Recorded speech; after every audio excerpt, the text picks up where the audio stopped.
Well, NASA Administrator Bill Nelson gives the historic Artemis 1 mission an A+.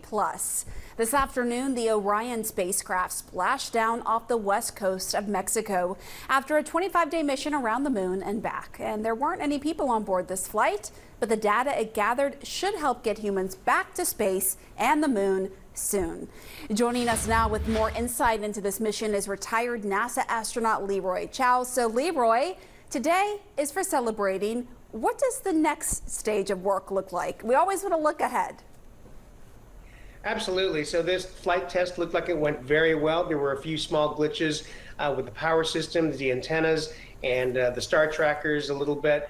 But by and large, everything looked like it went extremely well. So probably the next step is to plan to put humans on board this spacecraft and rocket and then launch them around the moon into lunar orbit, very much like the Apollo 8 mission from 1968. So hopefully that will be the next step.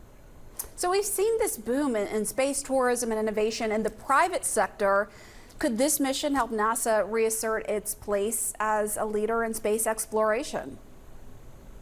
Well, NASA is continuing to be a leader, in fact, the leader in human spaceflight exploration with continued operations of the International Space Station over more than 20 years. And so this, kind of keeps that going. Now, this is the first foray of NASA to begin to send humans beyond low Earth orbit, something we haven't done. In fact, no one has done since Apollo 17 over 50 years ago. And so the complementary aspect of the commercial efforts, specifically SpaceX in developing the Starship vehicle and the Falcon Super Heavy, which of course is also being aimed at sending humans beyond low Earth orbit. I think the two are actually complementary and shows that we America, both in the commercial and government side, are still very much leading the game. So I wanted to drill down on that a little bit because Artemis 2 will essentially repeat the last mission, but with humans on board. Why is that necessary? How do you explain that to the layperson who might be thinking, well, we've already sent astronauts to the moon before. Why can't we go back sooner? Why is all this necessary?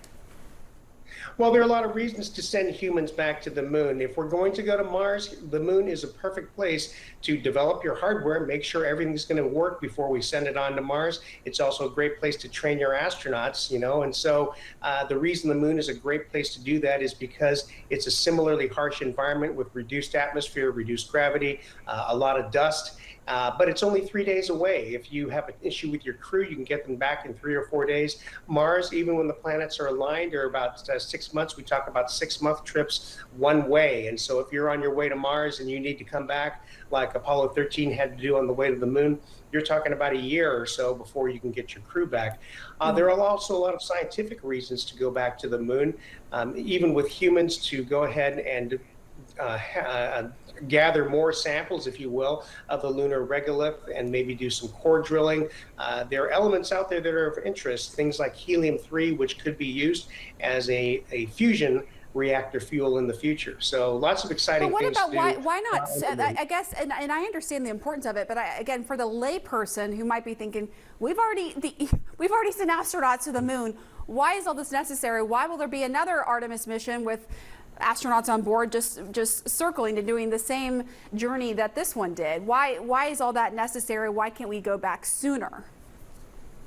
Sure. Well, the issue of landing humans on the moon, we don't have a lander yet. And so NASA has contracts out to some of the contractors, including SpaceX, to help develop these landers. But it's going to take a little while for us to do that. In the meantime, we need to shake the vehicle out with humans on board. Yes, even if this flight test was very successful, and it looks like it was, really the rubber meets the road when you actually put a human crew on board and then see how the vehicle performs with actual astronauts operating the vehicle and actually loading up the systems with all the things that humans do. And so it's very important to go ahead and do that and maintain a flight cadence as well. You don't just want to take a flight test and say, okay, we're good, and then wait X or Y number of years before we try again. And then the first time we try again, we're going to send humans to the moon on an untested vehicle we haven't flown for a number of years and a lander that we've never flown before. All right, Leroy, great to talk to you. Thanks so much.